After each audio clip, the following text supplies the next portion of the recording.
नमस्कार साथियों, आप देख रहे हैं बजरंग न्यूज। मैं स्वागत करता हूं आपका आज की ताजा और बड़ी खबरों में। हम लाए हैं आपके लिए देश दुनिया की अहम सुर्खियां, सटीक जानकारी और भरोसेमंद अपडेट।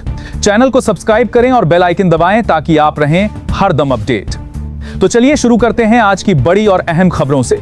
तो चलिए शुरू करते हैं आज के पंचांग से। आज तारीख 31 मई 2026, दिन रविवार को ज्येष्ठ मास की पूर्णिमा तिथि है। आज ज्येष्ठ पूर्णिमा का व्रत और पवित्र नदियों में स्नानदान का विशेष महत्व है। शुभ अभिजित मुहूर्त सुबह 11:51 से दोपहर 12:45 तक रहेगा, जबकि शाम 5:28 से 7:11 तक राहुकाल में शुभ कार्य वर्जित है। शुरुआत करते हैं आपकी रसोई से। 1 जून से एलपीजी गैस सिलेंडरों को लेकर एक बहुत बड़ा और सख्त नियम लागू होने जा रहा है। सरकार ने एक घर एक कनेक्शन की नीति को अब कड़ाई से लागू करने का फैसला किया है। अगर आपके पते पर एक से ज्यादा गैस कनेक्शन दर्ज है तो आपका अतिरिक्त सिलेंडर हमेशा के लिए कैंसिल हो सकता है। ये कदम गैस सब्सिडी की कालाबाजारी को रोकने के लिए उठाया गया है। क्या आपके घर में भी एक से ज्यादा कनेक्शन है? इस नए और सख्त बदलाव से आपकी रसोई के बजट और सहूलियत पर क्या असर पड़ेगा, हमें जरूर बताएं। रसोई से निकलकर अगर हम सड़कों पर आए तो वहाँ भी महंगाई ने आम आदमी का जीना मुहाल कर दिया है। मुंबई में पिछले 15 दिनों के भीतर दूसरी बार सीएनजी के दाम बढ़ा दिए गए हैं।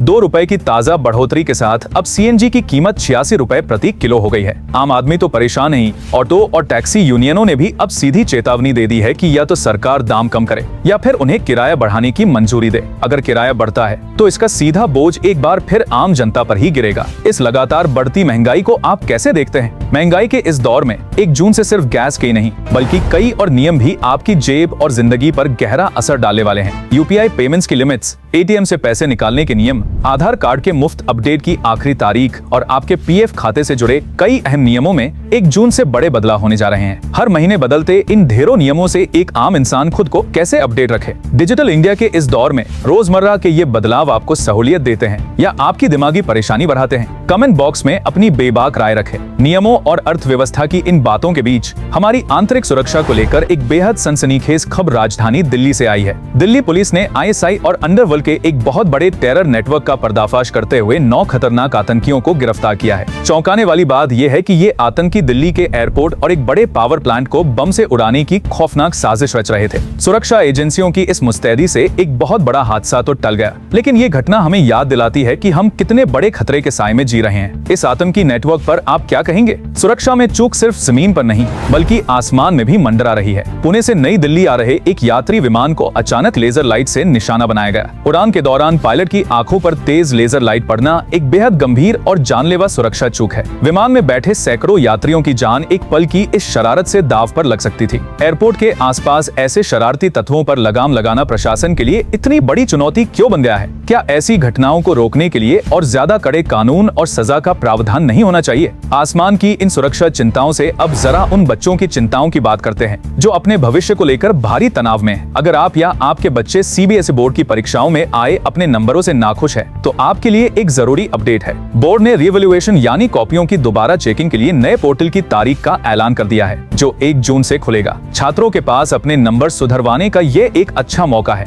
लेकिन क्या आपको नहीं लगता कि पहली बार में ही कॉपियों की चेकिंग इतनी पारदर्शी होनी चाहिए कि रिवैल्यूएशन की नौबत ही ना आए? कॉपियों की चेकिंग का यह मुद्दा इतना आसान नहीं है। सीबीएसई के 12वीं के रिजल्ट्स में इस बार भारी गड़बड़ी के गंभीर आरोप लग रहे हैं। देश भर से लगातार आ रही शिकायतों के बाद अब सीधे केंद्रीय शिक्षा मंत्री से इस मामले में एक उच्च स्तरीय जांच की मांग की गई है। छात्रों का कहना है कि सही जवाब लिखने पर भी उन्हें फेल कर दिया गया या बेहद कम नंबर दिए गए। शिक्षा बोर्ड की ऐसी भयानक लापरवाही बच्चों के भविष्य और उनके मानसिक स्वास्थ्य के साथ एक भद्दा मजाक है। इस व्यवस्थागत नाकामी की जिम्मेदारी आखिर कौन लेगा? परीक्षाओं की इस जद्दोजहद में देश की सबसे बड़ी मेडिकल प्रवेश परीक्षा को लेकर भी एक बहुत बड़ा फैसला सामने आया है। नीट यूजी को लेकर एनटीए ने सुप्रीम कोर्ट में साफ तौर पर बताया है कि 2027 से ये परीक्षा पूरी तरह से ऑनलाइन यानी सीबीटी मोड में आयोजित की जाएगी। पेपर लीक और परीक्षा सेंटर्स पर होने वाली धांधलियों को जड़ से खत्म करने के लिए ये कदम उठाया जा रहा है। लेकिन क्या ऑनलाइन परीक्षा सिस्टम हैकिंग और सर्वर क्रैश जैसी नई डिजिटल समस्याओं से पूरी तरह सुरक्षित होगा?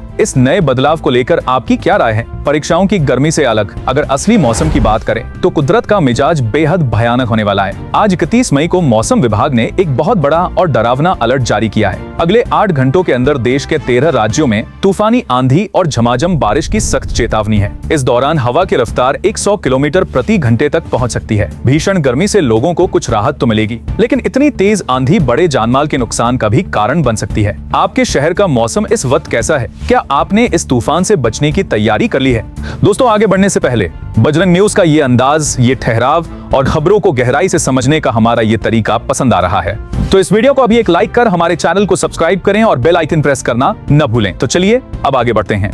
मौसम की इस तबाही के अलर्ट से अगर हम दुनिया की राजनीति को देखें तो वहां भी मिसाइलों का तूफान आ गया है। अमेरिका के पूर्व राष्ट्रपति डोनाल्ड ट्रंप की किसी फाइनल डील मीटिंग से ठीक पहले ईरान ने एक बहुत बड़ा हमला कर दिया है। कुवैत में स्थित अमेरिकी सैन्य बेस पर अचानक मिसाइलें बरसी है, जिसमें अमेरिका का एक बहुत बड़ा ड्रोन पूरी तरह तबाह हो गया है। जब दुनिया शांति की उम्मीद कर रही होती है, तभी ऐसे हमले हमें याद दिलाते हैं कि महाशक्तियों का अहंकार किसी भी वक्त दुनिया को तीसरे विश्व युद्ध में धकेल सकता है। इस ग्लोबल खौफ को आप कैसे देखते हैं? इस बड़े हमले के बाद अब उस कथित पीस डील पर भी भारी सस्पेंस खड़ा हो गया है। हॉर्मुज़ स्ट्रेट को लेकर ट्रंप ने जो भी शांति के दावे किए थे, ईरान ने उन्हें सिरे से झूठ करार दे दिया है। ईरान का स्पष्ट कहना है कि ऐसी कोई शांति डील नहीं हुई है। अमेरिका और ईरान के बीच बयानों और मिसाइलों का ये खेल अब एक बेहद खतरनाक दिशा में जा रहा है। अंतर्राष्ट्रीय स्तर पर मंडराता ये जंग का साया पूरी दुनिया की अर्थव्यवस्था और तेल के दामों को तबाह कर सकता है। आपको क्या लगता है, ये तनाव अब किस ओर करवट लेगा? अंतर्राष्ट्रीय स्तर पर तेल और गैस के इसी मंडराते संकट के बीच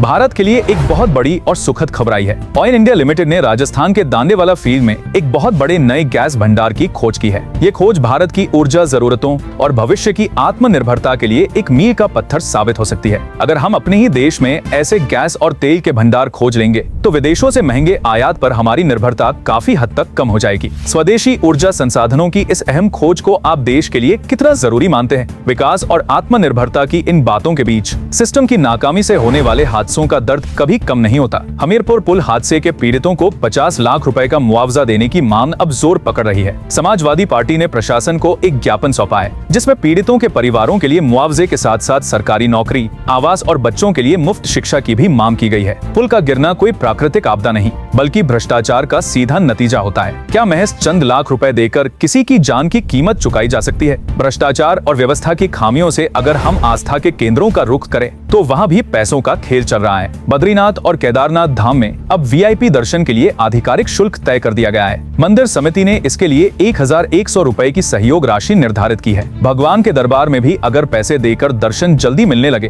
तो फिर कतार में खड़े उस आम आदमी की आस्था का क्या मोल रह जाता है? क्या आपको लगता है कि हमारे धार्मिक स्थलों पर इस वीआईपी कल्चर को पूरी तरह से खत्म नहीं कर देना चाहिए? अपनी राय दे। व्यवस्थाओं को सुचारू रखने के लिए प्रशासन कितनी सख्ती बरतता है, इसका नजारा गाजियाबाद में देखने को मिला है। यहाँ जनगणना -2027 के काम में ड्यूटी न करने वाले 21 कर्मचारियों पर सीधे एफआईआर दर्ज कर ली गई है। इसके अलावा 200 और ऐसे लोगों की लिस्ट तैयार है जो ड्यूटी से नदारद पाए गए हैं। जनगणना देश के विकास के लिए एक बहुत जरूरी काम है, लेकिन क्या कर्मचारियों को बिना बुनियादी सुविधाएं दिए सिर्फ एफआईआर के डंडे से काम कराया जा सकता है? प्रशासन की इस सख्त और एकतरफा कार्यप्रणाली को आप किस नजरिए से देखते हैं? प्रशासन का डंडा सिर्फ कर्मचारियों पर नहीं, बल्कि आम जनता के बुनियादी अधिकारों पर भी चलता है। हरियाणा सरकार ने फरीदाबाद के एनआईटी क्षेत्र में अचानक इंटरनेट सेवाएं पूरी तरह से बंद कर दी है। इतना ही नहीं, एसएमएस और डोंगल सेवाओं को भी अस्थायी रूप से रोक दिया गया है। डिजिटल इंडिया के इस दौर में जब हमारा हर काम, पढ़ाई और व्यापार इंटरनेट पर निर्भर है, ऐसे में अचानक इंटरनेट बंद कर देना लोगों को कितनी भारी परेशानी में डाल देता है। कानून व्यवस्था के नाम पर इंटरनेट शटडाउन करने के इस आम होते तरीके को क्या सही ठहराया जा सकता है? डिजिटल दुनिया और तकनीक की बात करें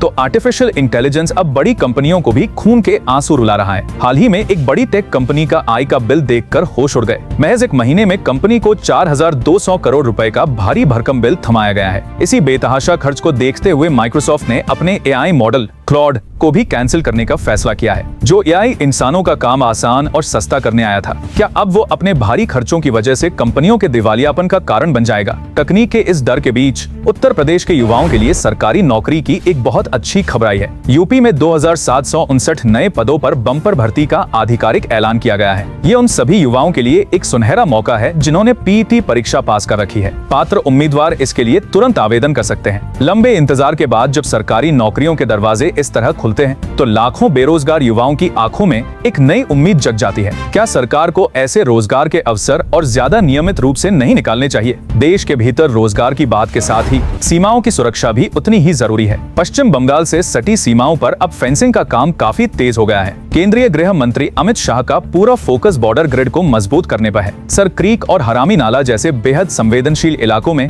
अब हाईटेक निगरानी पर जोर दिया जा रहा है। घुसपैठ और तस्करी को रोकने के लिए सरहदों को इस तरह अभेद्य बनाना हमारी राष्ट्रीय सुरक्षा के लिए बेहद अहम है। सीमाओं को महफूज रखने की सरकार की इस आधुनिक तैयारी को आप कैसे देखते हैं? सीमाओं की चौकसी के साथ साथ हमारी सेनाएं भी किसी भी बड़े खतरे से निपटने के लिए खुद को तैयार कर रही हैं। भारत अब ऑपरेशन सिंदूर 2.0 की एक बहुत बड़ी सामरिक तैयारी में जुट गया है। सेना प्रमुख के एक बड़े बयान के मुताबिक देश की तीनों सेनाएं थल, जल और वायु अगले किसी भी संभावित युद्ध के लिए पूरी तरह से तैयार हो रही हैं। देश की संप्रभुता पर बुरी नजर डालने वाले दुश्मनों के लिए ये एक बहुत बड़ा और स्पष्ट संदेश है। क्या आपको लगता है कि भारत की ये मजबूत सामरिक तैयारी पड़ोसी मुल्कों के बुरे मंसूबों पर पानी फेर देगी? ये थी अब तक की बड़ी खबरें। अगर आपको ये वीडियो पसंद आया हो तो लाइक करें और हमारे चैनल को जरूर सब्सक्राइब करें। अगली न्यूज अपडेट के लिए जुड़े रहे बजरंग न्यूज के साथ। तब तक के लिए दीजिए इजाजत। नमस्कार।